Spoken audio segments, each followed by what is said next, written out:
唔覺唔覺又到咗蘋果大量上市嘅季節。每年10月到12月，街市同超市成排蘋果紅卜卜、金光閃閃，個個大大個，面頭滑到可以影相。有時靚得過分，真係會令人有疑問：點解可以咁靚咁齊整？會唔會打咗激素、催色、抹蠟？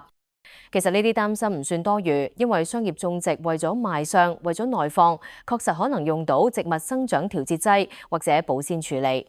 講真，喺法規範圍內合規使用未必等於有毒，但對我哋嚟講，最實際係點揀到自然成熟、口感好、香味足嘅蘋果，唔好俾靚樣呃咗。今日同你分享一個老果龍教嘅重點位，加埋幾招簡單好用嘅驗貨方法，落次街你就識分，買得穩陣又安心。老果龍嗰句一招其實就係睇果底。拎起蘋果唔好只係望正面個蘋果臉，請你直接翻去下面嗰個粒位，就係五角星咁嘅果瓷。自然成熟嘅蘋果，果瓷通常收得深，呈星形，乾爽有立體感。你用手指肚輕輕掂，會覺得邊位微微乾，略帶粗糙。靠近果瓷個圈顏色係由淡轉深，層次自然。相反，如果蘋果係靠催色催熟趕出貨，果瓷位好容易偏淺，甚至幾乎平咗，邊緣紅得過火，同過分平均，有時仲會出現似印上去嘅一圈色帶。你用手掂會覺得滑冇質感，有啲甚至微濕。再進階少少，將果底貼近鼻尖聞一下，自然熟嘅果香係由果瓷位最濃，甜而不膩。催色果好多時香氣淡，甚至聞到少少怪酸味或者冇乜味。呢個位望一眼一下觸感就已經分到七七八八。點解果瓷位咁有用啦？因為蘋果成熟係由內到外，由種子附近開始，糖分同香味慢慢累積，等到皮色受日照慢慢轉紅，自然成熟嘅果瓷會隨住果肉收縮而拉出心星形，種子熟到啡褐色，果底自然乾爽。相反，催色只係令到皮色快啲紅，但係內裏未必跟到，果瓷收得唔夠，香氣未起，摸落同聞落就露餡。老果龍就係靠呢個位，幾十年如一日咁揀貨，基本唔會走雞。除咗睇果底，仲有幾招一齊用，準確率會更高。第一招睇顏色，自然熟嘅紅富士，紅色唔會平均到一模一樣，多數有黃底或者綠底漸變，有啲位受光多啲更深紅。背光位偏黃偏青，遠望有層次，有燦爛但唔刺眼嘅質感。催色果就通體一樣紅，仲紅到發光，反光好似上咗漆。記住，太完美通常唔自然。第二招睇個點同紋理，自然熟嘅蘋果皮上邊有一粒粒細細白點或者啡點，嗰啲係皮孔，用嚟呼吸。光果嘅皮孔通常清晰分佈自然。待果脫袋之後，皮會更加滑，但都應該見到均勻細啲。如果你見到成個面滑到紙膠，幾乎冇皮孔，或者明顯抹得太亮，多半打蠟拋光過頭。食品吸蠟本身唔一定危險，不過連皮食之前要洗乾淨。如果你本身腸胃敏感，索性唔好連皮食，會更穩陣。第三招，掂重量。同體積嘅兩個蘋果，重新嗰個通常水分足、糖分高、肉緊實。輕飄飄就多半放耐咗，水分走咗，咬落鬆而唔脆。去到檔口，左右手各拎一個，心入邊自然有答案。第四招聞果香，呢招最直覺。自然熟嘅香氣係清甜，帶花果香，唔刺鼻，靠近果底聞最明顯。如果幾乎聞唔到味，或者係有怪酸味、化學味，就要戒備。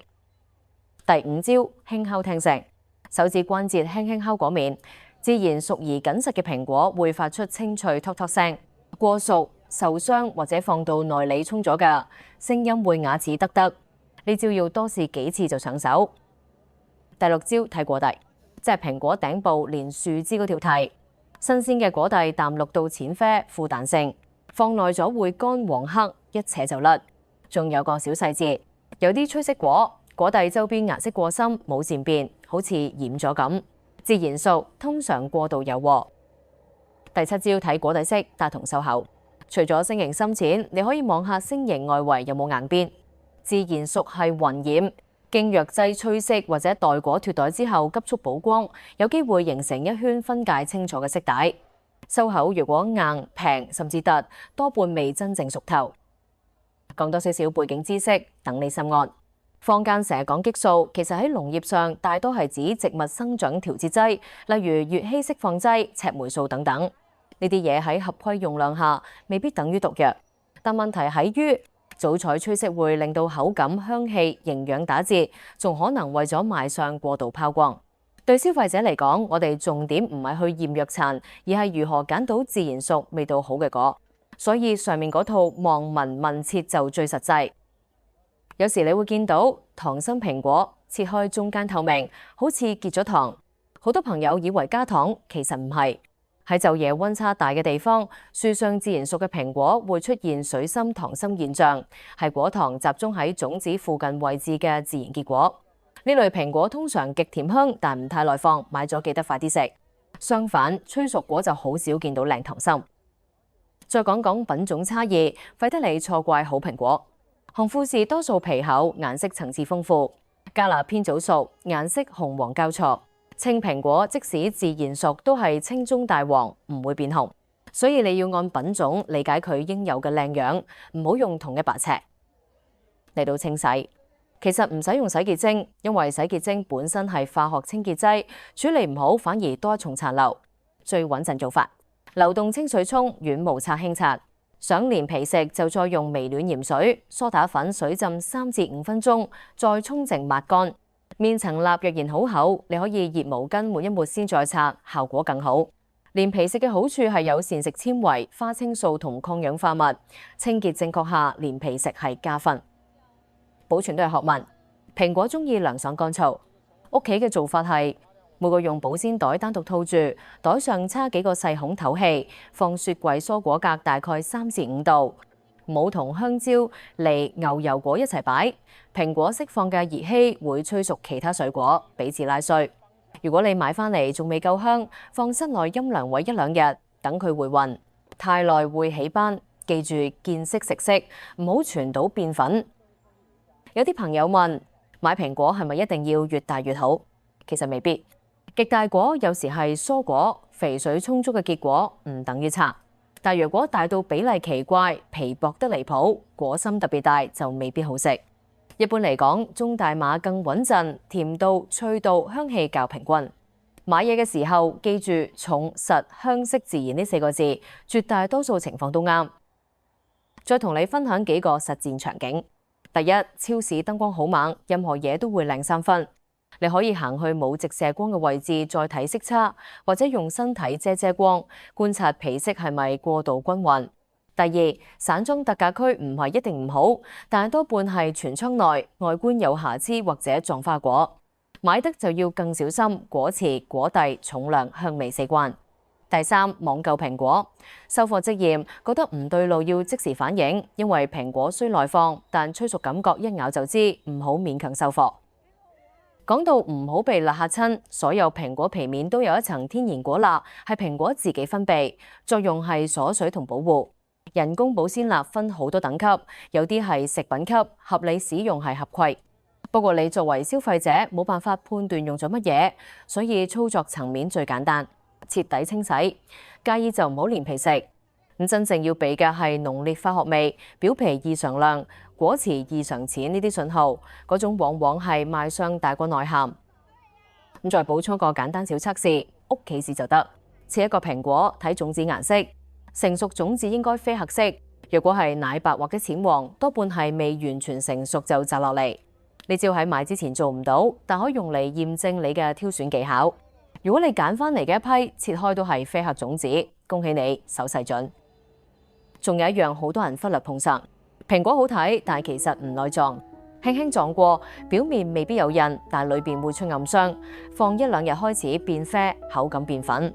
買嘢時盡量唔好揀有粒痕、硬點、出水點㗎，帶翻屋企溫柔啲，唔好成袋拎住亂擺。想分配食用順序就靠果香與重量，香氣足重身嘅鮮食，香氣淡比較硬嘅可以放耐少少。係講咗咁耐，其實核心原則非常簡單，自然即係不完美但有靈魂。自然熟嘅蘋果，色澤有層次，果瓷收得深，果蒂有彈性，皮孔自然，香味柔和。催色趕熟嘅色太齊，果瓷淺，香氣弱，表面過滑。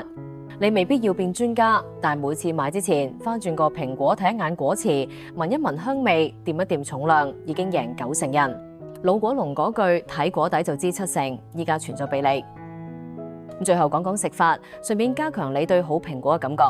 自然熟嘅蘋果最值錢係先食切片即食，先感受到皮同肉之間嘅爽脆拉力同果香層次。如果你想做料理，記住高溫快手，唔好煮到爛晒，否則好蘋果都會浪費。煎一煎蘋果圈，撒少少肉桂粉，又或者切粒半沙律，配合核桃、羊奶芝士，果酸同鹹香互相提味。做甜品都可以減糖，因為自然熟嘅甜味已經好足。總之，俾蘋果自己發聲，你就會知咩叫真正好食。總結埋單。落次街買蘋果，記住3部曲。第一步，睇果詞，心、幹、星形邊色自然為佳。第二步，聞果香，甜而不膩，冇怪味先好。第三步，掂重量同體積揀重身。其餘配合睇顏色層次、皮孔紋理、果蒂彈性、輕敲聽聲，基本穩操勝券。買返嚟用清水加刷仔處理，連皮食或者去皮都由你。保存就分袋透氣，低溫冷藏，唔好同易熟水果一齊擺，唔好盲目追求完美外形，真材實料嘅自然味先至你要揾嘅嘢。學識呢一招，再加幾個小撇步，以後你喺一大堆蘋果入邊一拎就拎中自然熟、好味、安心嗰啲，唔使再俾過分光鮮嘅外表呃到，唔使再擔心打唔打激素，因為你已經識得用眼、用鼻、用手去判斷真正嘅成熟度同品質。買得啱，洗得啱，擺得好，食得慢慢欣賞。呢個秋天，每一啖蘋果都會食到甜而有香，脆中帶韌，清清地又滿足。